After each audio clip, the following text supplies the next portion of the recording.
Hillary.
All your belongings. We won't be back for days, so don't keep nothing until you'll meet you. Thank you. I smiled weakly at the ferryman and his son and pick up my bags ready to disembark. We glide seamlessly up to the wood jetty, and the sun meets the shore as tide falls, greeted by a bulky man in a uniform who I think to be a security officer of some kind. Joe. Sir, caught you a mouse. And then he laughs loudly as though he said the funniest thing he's ever heard. It's very disconcerting. The security guard remains surly and turns his attention to me. Let's be having you then. What? He holds out his large hand, which I assume is an offer to help me off the boat, but as I reach out to take it, he snatches it away, throwing me off balance so that I almost fall over the side. What a great start! ID card? Oh, I see. Of course. I reach into my back pocket and hand over the laminated card I was given on the mainland. Hillary!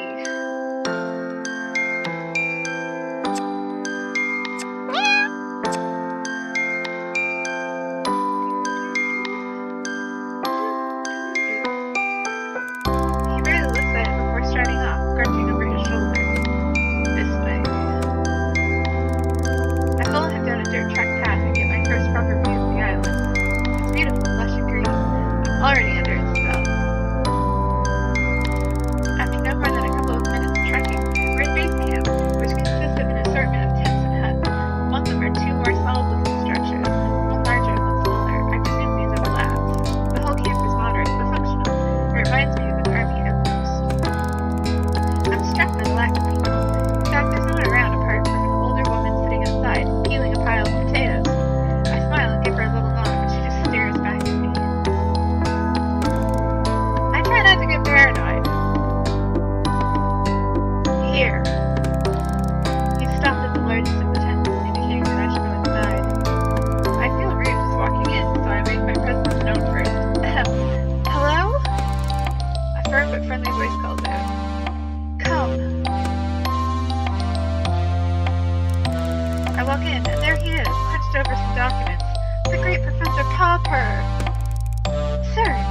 have you on board. Good journey?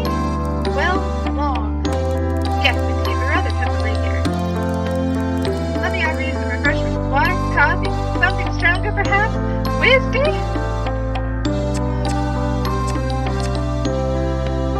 So let's drink some tea. I'd love a cup of tea if there's a pot on the go. Ah, I can tell you're new. Tea here tastes like cat's fiddle.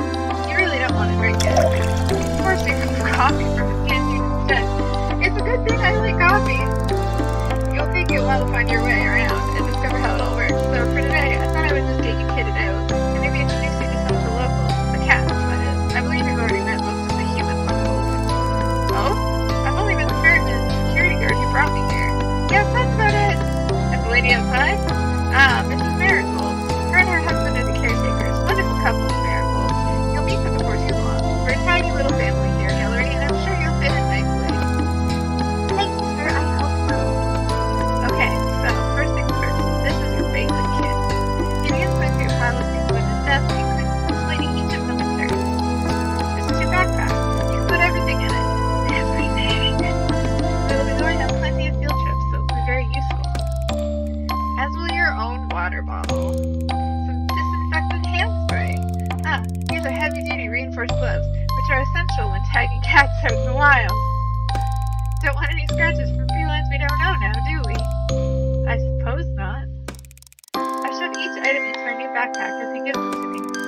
Likewise, these goggles are to be brought along on all field trips. This lot here, he indicates to a small pile of what looks like laundry, is basic uniform, lab coats, masks, stethoscope, etc. Portable first aid kit, camping knife with all tool attachments. Finally, and without doubt, most importantly, this! He holds up something that looks a lot like a mobile phone, except it clearly isn't one. This is your catalog. Catalog? Yes, the name comes from its earliest version. It was initially designed to record and store data on the cats, scan them, and log their details. But as you see, we've come a long way since then. Now you can use it to communicate with the rest of our team. I've added everyone's contact details for you. Listen to music, take photos, there's even a pen that comes with it to insert microchips into the back of the cat's necks so that we can keep track of them. Shit. It's a very valuable piece of equipment, Hillary, and you need to protect it above all else. Do you understand? He is looking me directly in the eye and clearly expects a response. Yes, sir, of course. I will look after it. Good. We get to know all the functions as we go along, but for now, I suggest we take a stroll out and see if we can't find a few friends to introduce you to so that you can try it out. He hands me the gadget. I feel a bit nervous taking charge of it, but I'm also really keen to have a go.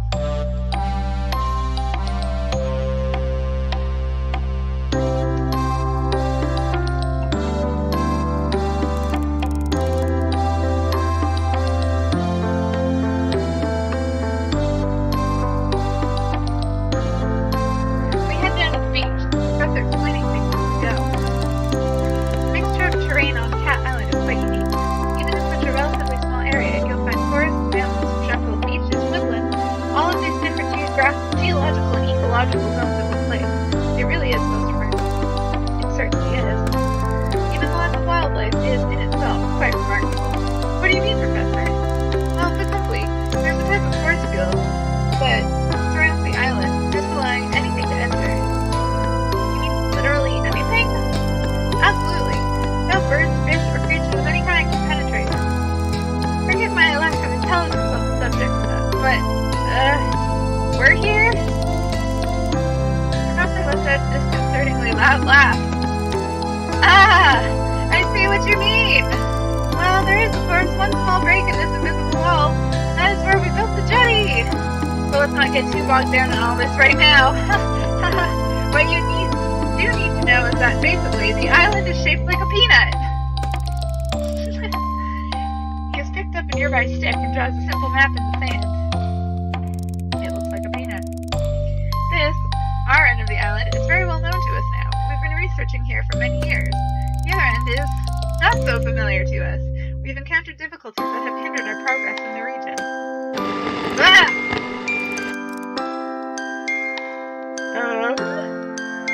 What type of difficulties, Professor? Well, we're not as sure as we'd like to be. what I can tell you is that the environment has an adverse effect upon humans, inducing nausea at the very least.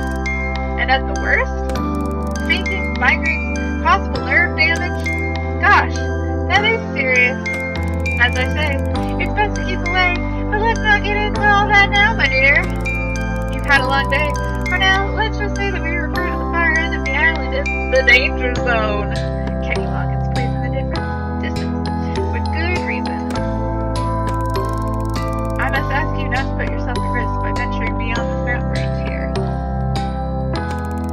You're first to the map once more, drawing the line just past the center, and the next to the end section.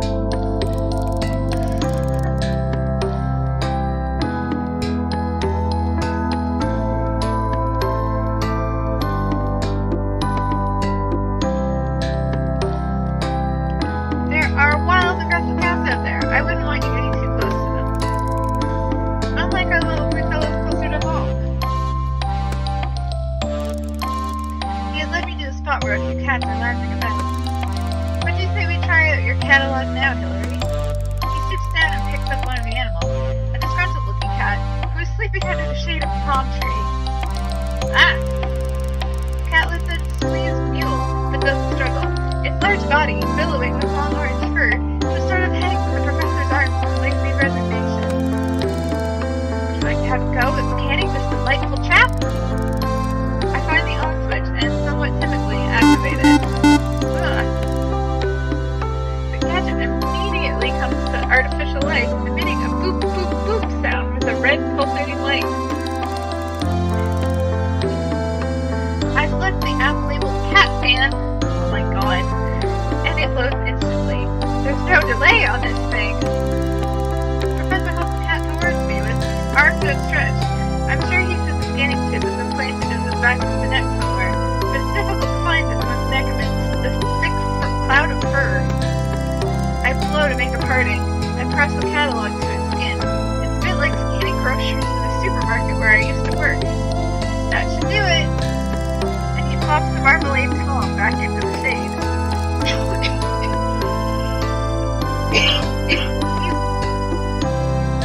Sure enough, upon withdrawal, I find the cat has been successfully scanned.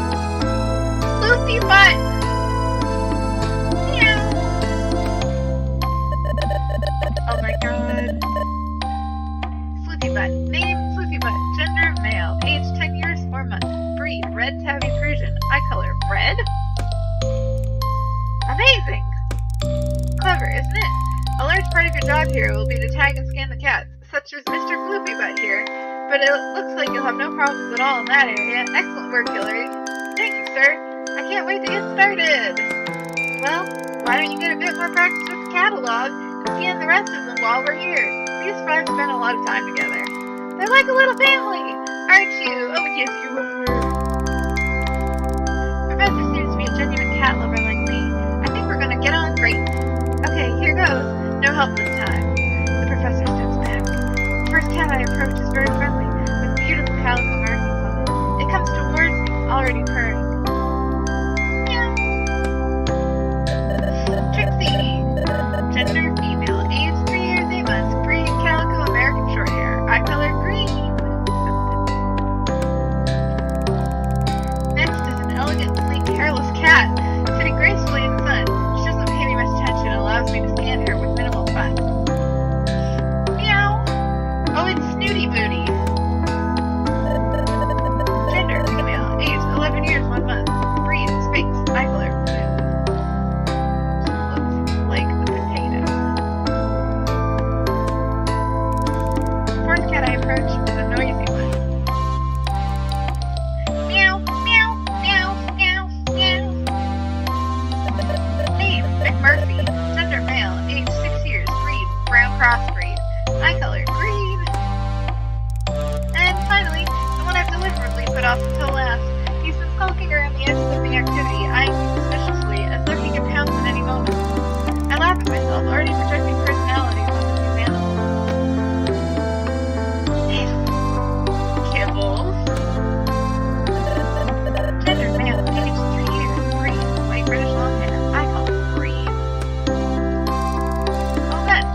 by the time I've unpacked and settled myself, but I want to write my journal entry before I sleep.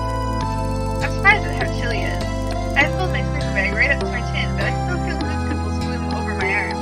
Shivering, I rub them to warm myself up. It makes me smile to think this inherent reaction to the cold is what will be keeping my new feline friends warm tonight. My eyelids close, thinking of cats and the island and the professor. The world around me drifts away as I float up into a dream. What?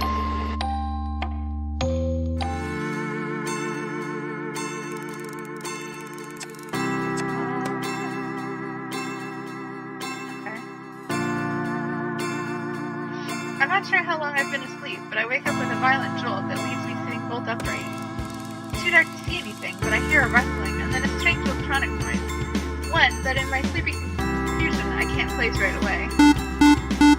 Boop, boop, boop! The catalog! Acting on instinct, I scramble to my feet and follow the noise at its intent. I look around me, and my fears are confirmed when I catch sight of a pulsing red light getting fainter in the direction of the forest. I snap into action, running as fast as I can. Barefoot, dressed in my pajamas, running at full speed into the forest into the dark of night. I must be crazy! The words of Professor Popper are ringing in my ears. I need you to protect it above all else!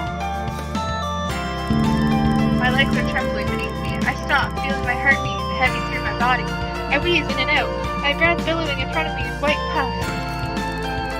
I shouldn't feel like this. Why am I so dizzy? I try to get my bearings and realize I've blundered perilously close to the danger zone.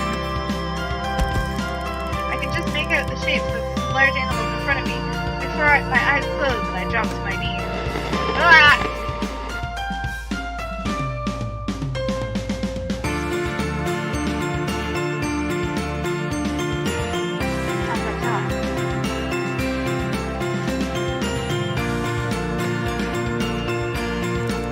I open my eyes. The calico cat I skinned yesterday is sitting in front of me. She drops the catalog at my feet.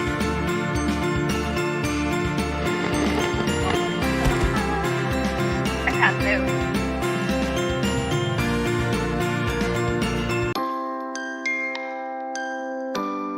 Okay then. Hello, can you hear me? Are you okay?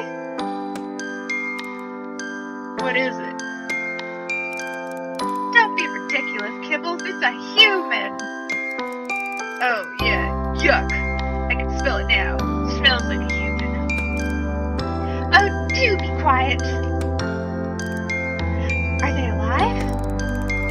Of course it's alive. It's breathing, you imbecile. Why isn't it moving? Would you come on and give us some space? Move back a bit. Yes, stand back. Move out of my way. Let me have a proper look. I begin to come to. The Sphinx cat is standing over me as I open my eyes. We stare at each other for a moment while I try to take in what's happening. Is this one defective? Oh, I feel sick. I'm gonna puke! The cats watch me intently. Am I going insane? Ouch, my head! What is it chattering about? They're scared and confused. Let me talk to them. Human? Are you alright? You, I remember. You took my catalog. Oh, but I gave it back to you. It's in your pocket now. I try to reach into my pocket and realize my hands are scratched to shreds. Ow, ow, ow, ow! What's wrong with my hands? Literally just said they're scratched to shreds. I try to stand. Ow, ow, ow, my feet! What happened to me? Yeah, I guess that's from all the climbing. I told you it wasn't ready for that. What's that? Ready for what? Anatomical structure is far too delicate. I tried to slow it down. Yes, Blue, you try restraining a human who's that determined. It was like a barquet. Its anatomical structure didn't seem that delicate to me. I was like a what? To me, what? You made your own way back to the beach. Okay, but that doesn't explain. I show my bleeding hands. Ah, you crawled, Kara. Kara? Who's Kara? That's not my name.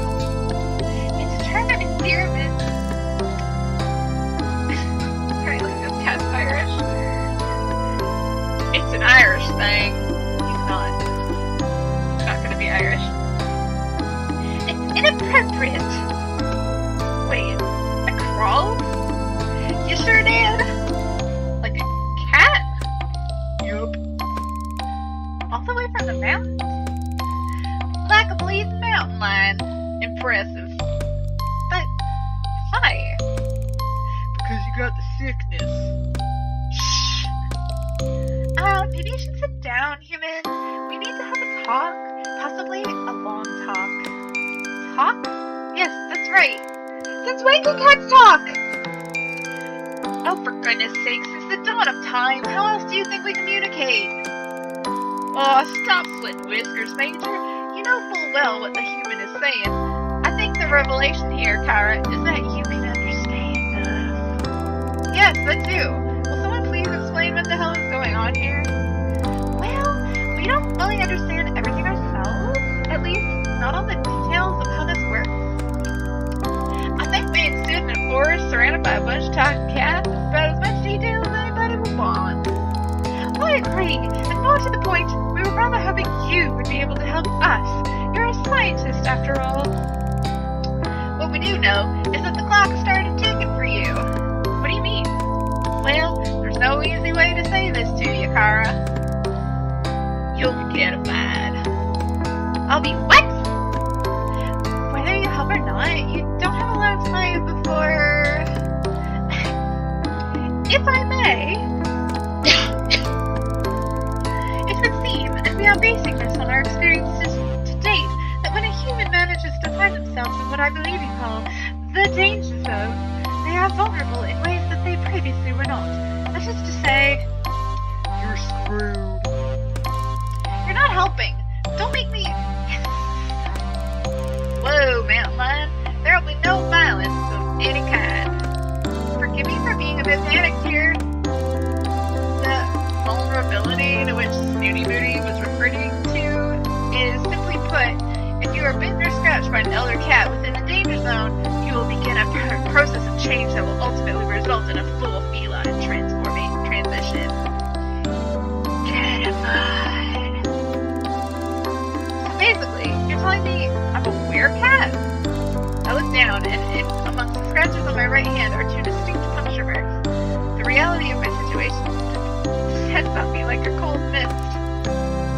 Basically, yes. My head is spinning. This is too much for me to take in. Take a breath now, Kara.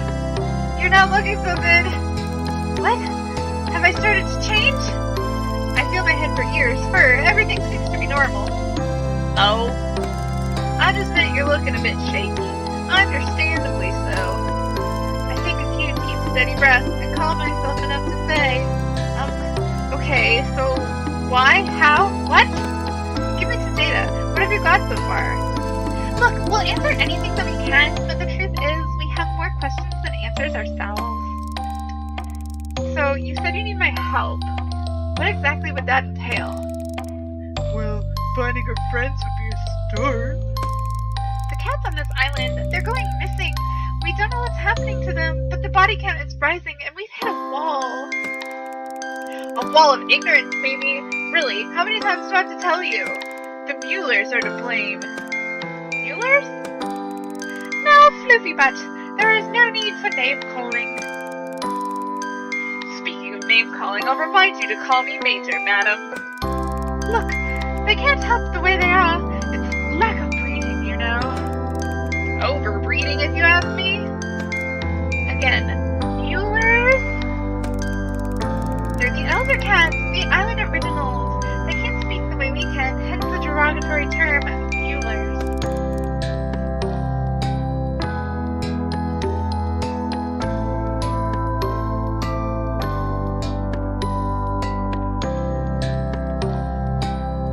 How are they to blame exactly? Well, if I knew that, there would have been no need for this elaborate kidnapping. It's hardly proving to be a roaring success after all. Look, Kara, all we really know is that we are no longer safe on this island. The elders who live within the danger zone are hostile towards us. Not sure why, it's just always been that way. And now, because cats are being taken, nowhere else is place either. You expect the occasional mishap? We live in an undomesticated world here, after all. But lately, cats have been disappearing almost every day. Even the last human catified went missing. I'm sorry, what? Let's not open old wounds, Kibble.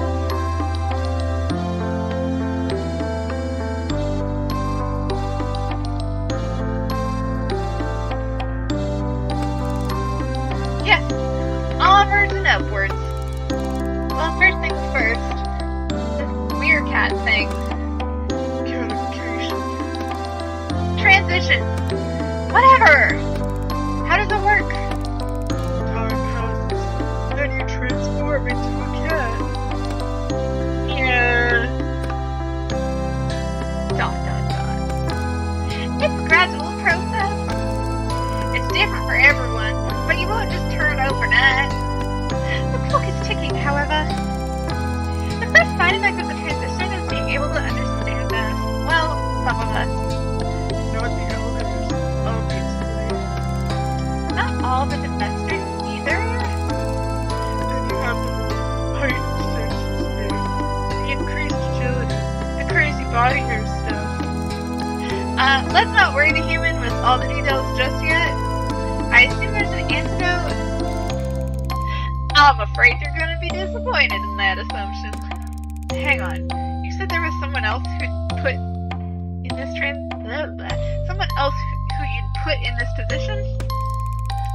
Well, let's hope you're a better bet than they were. Unfortunately, they weren't able to discover an antidote or get our friends back. I know where their notes are, though.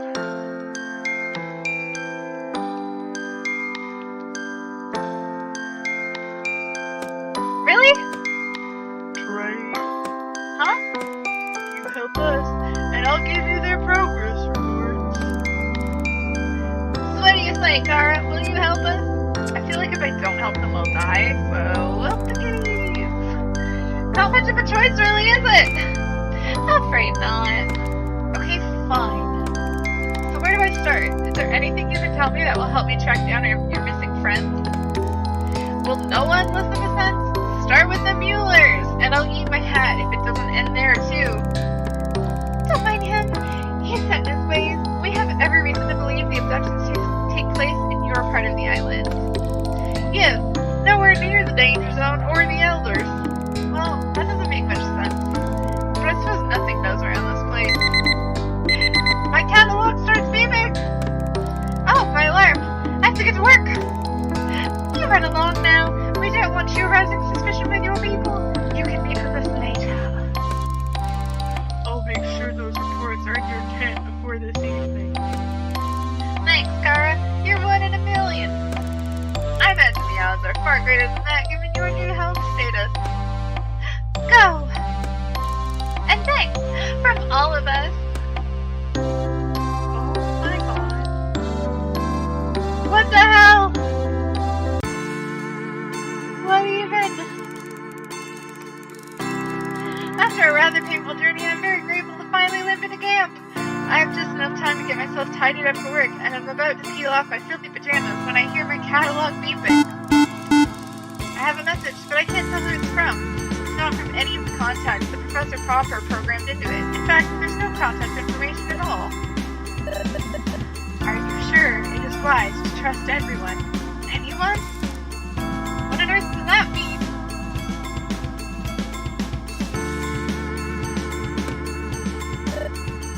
Who is this? There's a lot you don't know.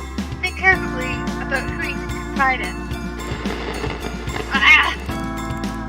Before I can think of a reply, the messages are gone, and my catalog has no record of them. I don't have any time to think about this right now. I need to get ready. As soon as I'm presentable, I head over to the lab. I'm 10 minutes late. It doesn't give a good impression on my first morning. Oh, Hillary, good to see you. I was beginning to worry. Did you oversleep on your first day? Terribly sorry, sir. I think the traveling and all the excitement of yesterday.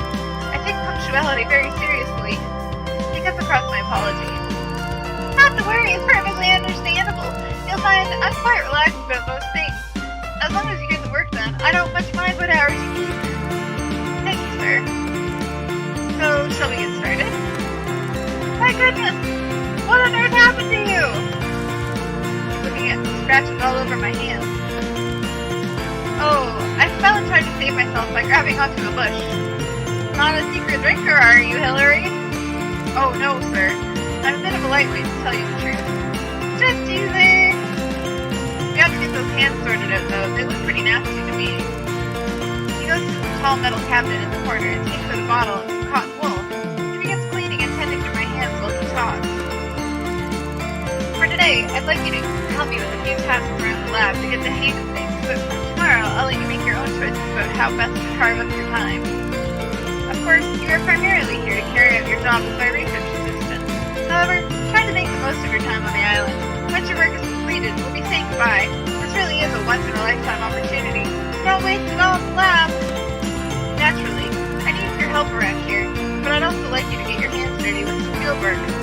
Make sure you spend time exploring the island. It's a beautiful place, and there's a lot to see. Take the time to get to know the cats. A full understanding of their behavior is crucial to our research. There's plenty to see and do. However, you must be careful not to overwork. Take regular rest and relaxation. We don't want you to burn yourself out now, do we? I'll try to get the balance right. That's the spirit. So there you are. You've done a first-class job on my wounds, and they aren't bothering me nearly as much. I spend the rest of the day with the professor getting to know how the various pieces of equipment in the lab work, finding out where everything is, and learning some of the basic duties I will be performing routinely. By the end of the day, I'm exhausted. I make my way to the tent. I'm about to flop down on my bed when I see a package poking out from underneath it. It's the report that Kibble's promised to deliver. The cats are right. The previous person barely made a start on producing an antidote. I'm gutted and worried. What if I can't do any better? Will I just turn into a cat? I decide that's not an option. I'm resolved to get going on my own research and do it tomorrow. My instincts tell me that the cats will be a good starting point. I have a feeling they know a lot more than they're prepared to tell me.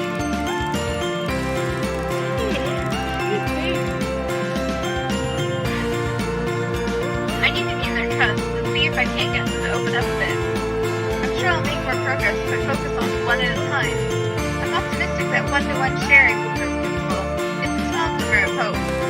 Tonight, I'm not fit for anything. I can barely even write in my journal before I fall asleep.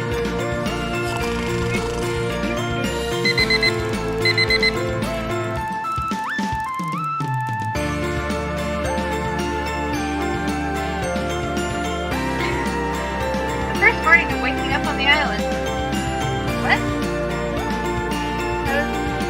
Yesterday, though. I'm so excited to discover what they say will bring. Should I jump straight into lab research? Or maybe it would be wise to start investigating a way to help these cats and find a cure for myself. Perhaps a good starting point would be to get to know the cats a little better on a one-to-one basis.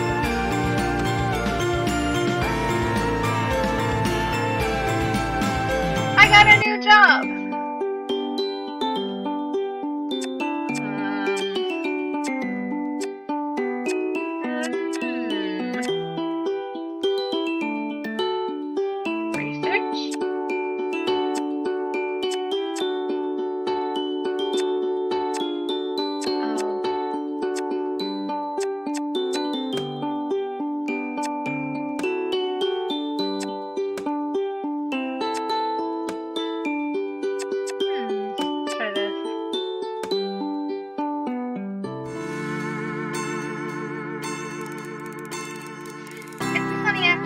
Most of the cats are lazing on the beach. Perfect! Like shooting fish in a barrel. I double-check my supply list. Crate, treats, sedative, snare, catnip, antiseptic cream for myself. I've got everything. I have a sick feeling in my tummy, but I ignore it as best I can. This is going to be a challenge, but I'm pleased the professor is trusting me with more physical tasks. I walk out onto the beach feeling like the child catcher. I keep reminding myself that I'm doing this for the greater good, even if it makes me unpopular with the cat. I set up the crate in an unsuspected location and keep the snare hidden behind my back. At first I stroll around, trying to look as casual as possible, whistling a tune as I walk. I get close to one of the smaller cats. I start to stroke her. I want this to be as painless as possible. The cat responds well to me. She even starts to purr gently. Are you going to come with me? The cat looks at me with big, wide, loving eyes. Come on then. I pick the cat up, carry her to the crate, and place her gently inside. I lock it shut, even though the cat makes no attempt to escape. Well, that went better than expected. This may be a good day after all. Emboldened by my success, I approach one of the slightly larger cats. Hey, baby! Shall we get in the basket? I give him a little stroke.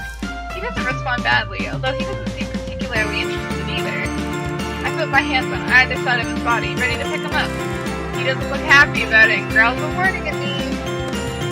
Hey, mister, it's going to be okay. We're just going on a little trip, alright? As soon as I start to lift, all hell breaks loose. Yelling and hissing, he scratches my arms to ribbons. I try to get him into the basket, but he stretches out, and I can't fit him in. Oh, ow, oh no! I know when I'm defeated, and I have to let him go. He scarpers off into the distance. I look down at my ravaged arms. Note to self, wear long sleeves when on caging duty. Oh dear.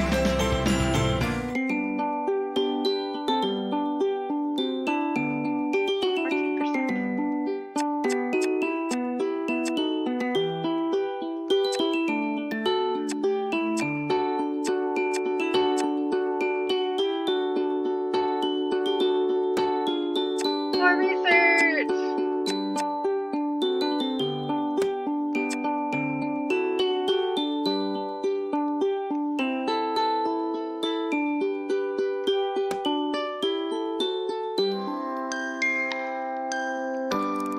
Today I'm in the lab doing flora research. It's not the most exciting job, but if I keep my head down, I can get through it quickly. It really just consists of unpacking the new samples of plants and flowers that the professor and I have collected on our foraging expeditions, and logging them into the database of organic substances on the computer.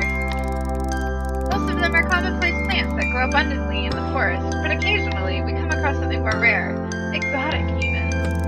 One of the samples I'm looking at today is Calendula incana maritima, which is very interesting indeed. I can't help speculating that it's been cultivated in the marigold little greenhouse, and then transplanted to open ground.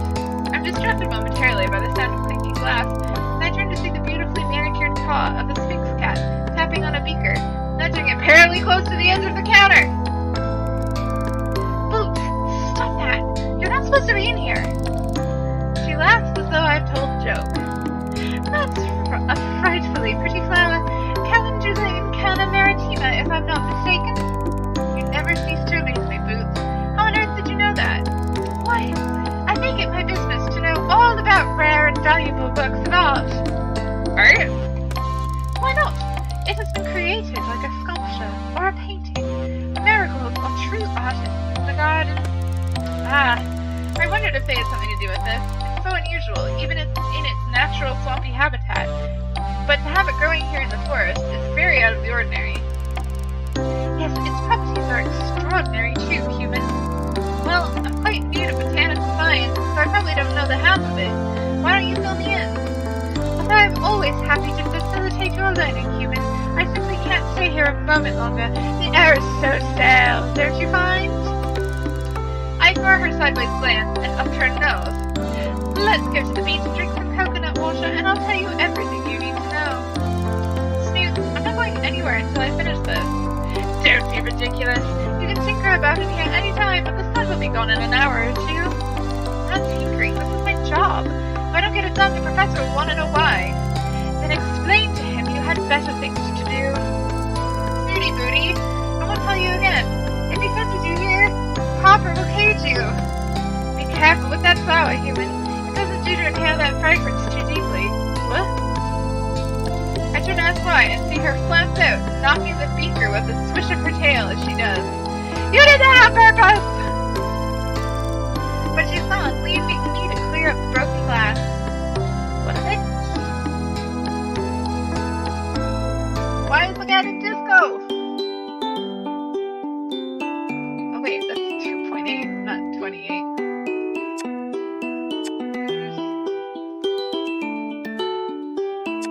Do some romance.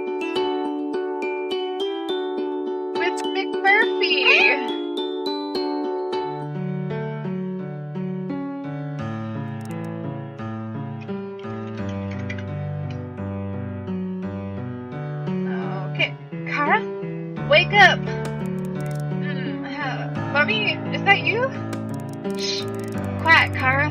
Come with me. I have something to show you. But you have to be quiet. McMurphy? Yes, it's me. But it's the middle of the night. Ah, Kara, you're not scared, are you? Why would I be scared? Creeping around in a forest in the middle of the night? Don't worry, Kara. I'll be there to protect you. McMurphy, you know very well that there's a force field around this island stopping anything from the outside getting in. It makes this a pretty safe place. Indeed. So the only things you have to worry about are the things that are already here. He leers at me with a mock snarl. Seriously, Murph, if you're the worst out here, then this is the safest place on Earth. So come on, Kara. What are you waiting for? I follow the scraggy cat into the forest. The ground is wet and muddy, and I lose my footing a couple of times, but McMurphy is too determined to notice. Suddenly, he stops dead in his tracks. Here we are! Where is here, McMurphy? He ignores my question and starts digging into the mud and leaves on the ground. Almost got it. Could you use a hand car if you don't mind? Get these leaves out of the way. That's it. Here we are. Okay. We keep digging until there's a fairly deep hole in the ground. My arms and night clothes are covered in mud and leaves, and McMurphy looks like a bog monster in the darkness. Ta-da! Stuff? Can't you see it, Kara? I'm not sure what I'm looking at. I always forget how useless human eyes are in the dark. Just reach into the hole and take out whatever you find. I reluctantly reach into the burrow and feel something hard and cold against my hand. I wrap my fingers around it and pull it out. I know the shape, but my eyes can hardly process it.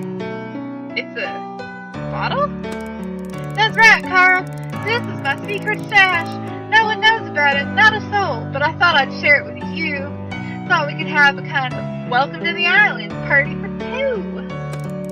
Secret stash? Is this booze? McMurphy lets out a wild laugh. That it is, Kara! Do you drink alcohol? But you're a cat! That can't be good for your body. It's not good for anybody's, but it does wonders for the soul, to be sure. Well, I suppose you're right there, McMurphy. I guess one little nip couldn't hurt. That's the spirit! I try in vain to get some of the mud off of me before giving up and sitting down against a tree. A sodden McMurphy curls up in my lap. It takes a while to uncork the bottle. McMurphy keeps telling me to smash it open and that the shards of glass will only add to the flavor, but eventually I succeed, my way.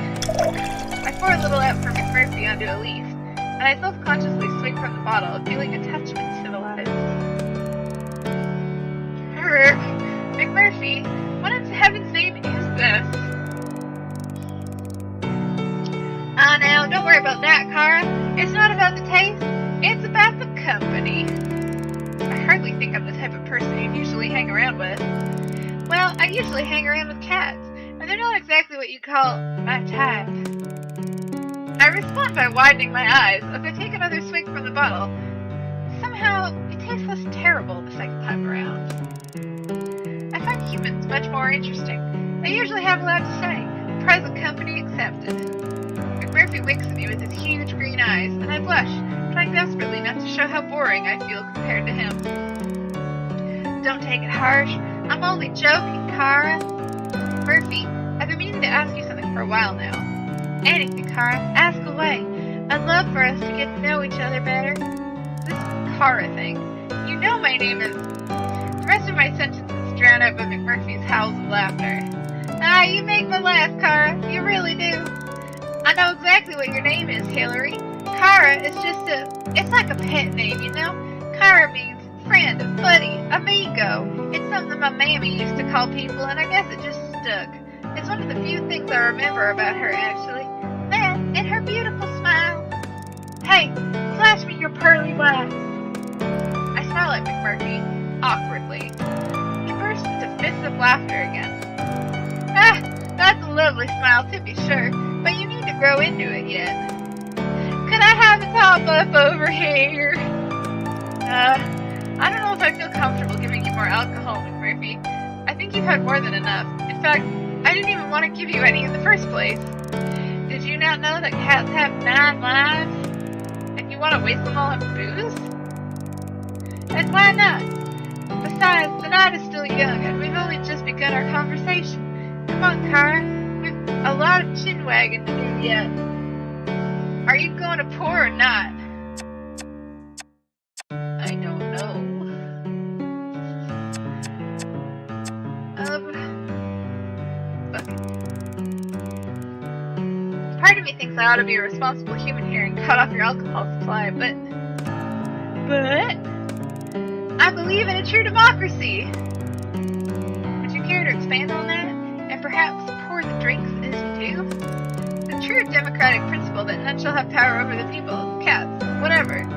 How inspirational. I'll toast to that.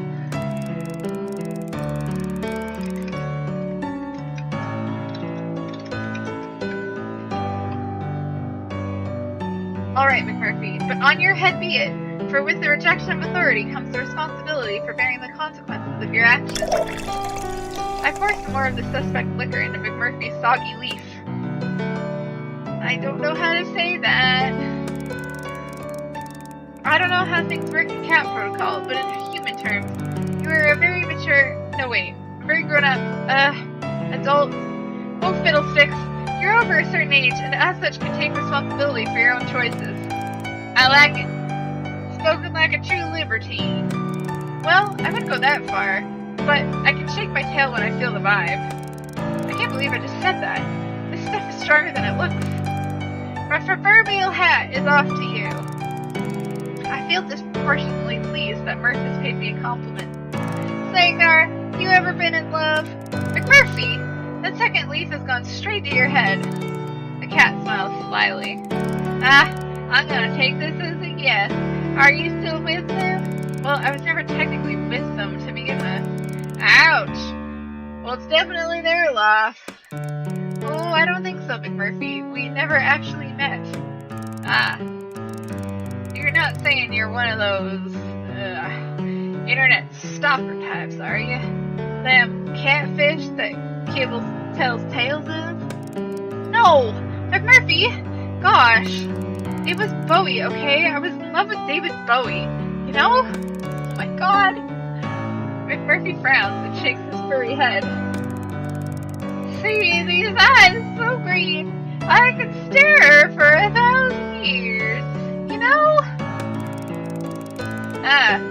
That's a charming song, but I'm afraid I have no idea what's going on anymore. Oh, come on, McMurphy. Everyone knows who David Bowie is. Red hair, lots of makeup, one blue eye, one brown eye. Well, I did know one sweet soul with a blue eye and a brown eye, but I can assure you they wouldn't be caught dead in makeup. McMurphy snorts. Well, what about you, McMurphy? Who's the love of your life? Don't have one, Carl. Never have, never will. I'm a lone wolf. I'm a free agent. I'm a big old yeti out in the mountain, all hair and smelly and alone. For some reason, I find that very hard to believe, Mr. McMurphy. God, you're right. I'm a fool, a lovesick fool. I've had my heart broken more than once, Cara, and each time hurt more than the last, I tell you. The thing is, though, Cara, I can't remember a thing about any of them. Any of... what? I don't know. What were we talking about? David Bowie? Ah, that's right. So tell me how the two of you met. Very messy. I think I'm drunk. What the hell have we been drinking? Leave me alone. I haven't touched a drop. I think I'm gonna vom. I wake up in the forest with a half-empty bottle in my hand, and McMurphy is nowhere to be seen. How the hell did I get here? I can't remember a thing. I look at my catalog. Whoa! Is that really the time? Crikey! I need to get to work! Well, shit. I'm going to rest. clean up, and wake up feeling revitalized. Their energy has been restored. Magic!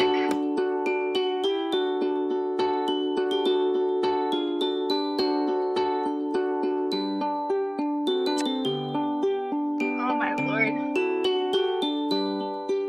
This game is very weird.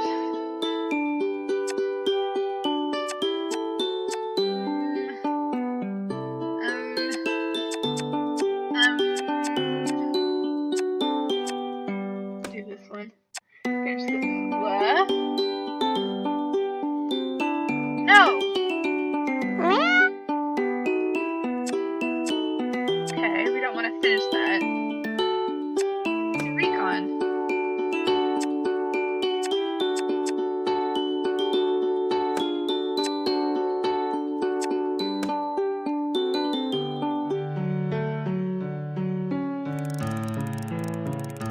Oh man. I've been staring at the back of his head for a long time now. Too long. It's starting to feel creepy. I just don't understand it. All he does is sit in that chair by the dock, eating egg sandwiches, doing crossword puzzles. How does a man like that become the security guard for a place like this? As far as I can tell, his job consists of greeting the boat to make sure nothing unauthorized gets on or off of it, picking up supply deliveries, and occasionally taking a long lazy lap of the island to make sure everything's secure? I wonder what he knows about the research that goes on here, if anything. He doesn't seem to be interested regardless. I decide it's time to get to know this island bouncer and go to join him at the dock. I sit next to Zane. Me on the sand, him in that chair. He's not wearing his big coat and the short-sleeved shirt that allows me to notice for the first time how surprisingly muscular he is. I never truly thought of him as security in the bodyguard sense, but now, squinting at him sideways, trying not to stare too obviously, I begin to see him in a new light. I pluck up the courage to talk. Hey Zane, how are you? Are you trying to start a conversation? He says this without looking up from his crossword puzzle. Oh, I suppose I am, yes. I don't get to talk to humans much in my job.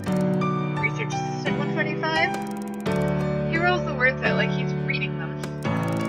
Yes, I guess it's me. So what does the number stand for, anyhow? You don't know? He asked monotonously, eyes still glued to his crossword puzzle. No, actually, to be honest, Zane, I don't know much at all.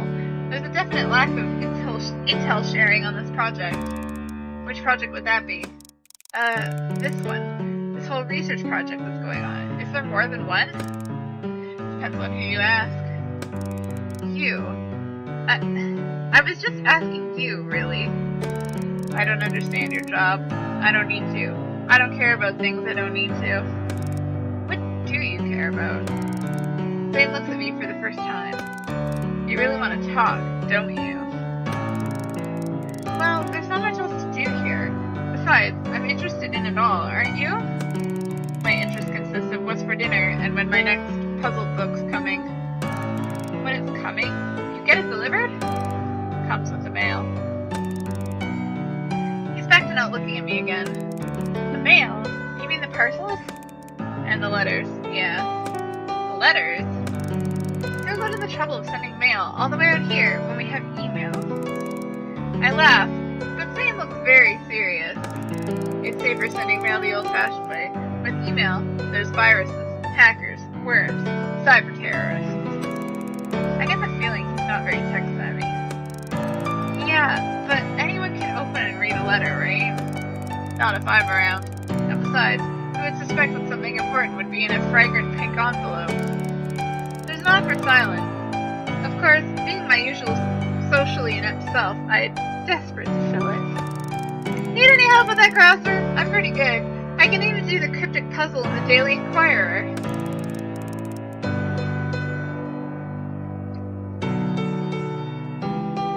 This line usually gives me a little kudos, but Zane simply ignores me.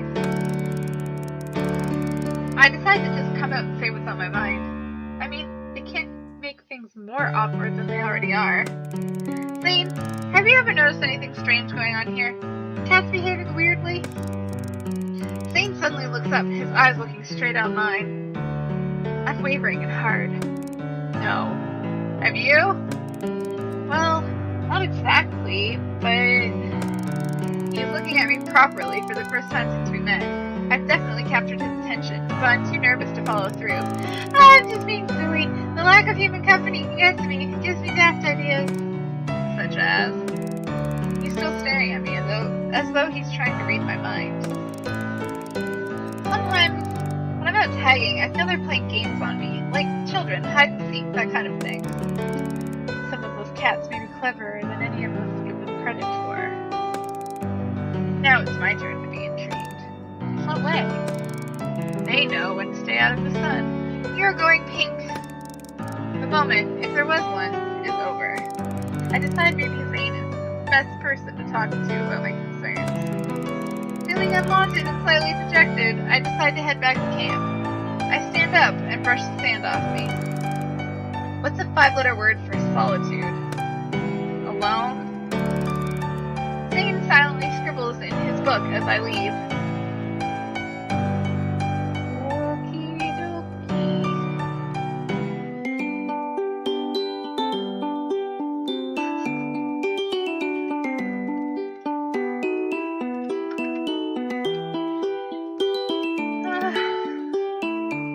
I think that's enough for now.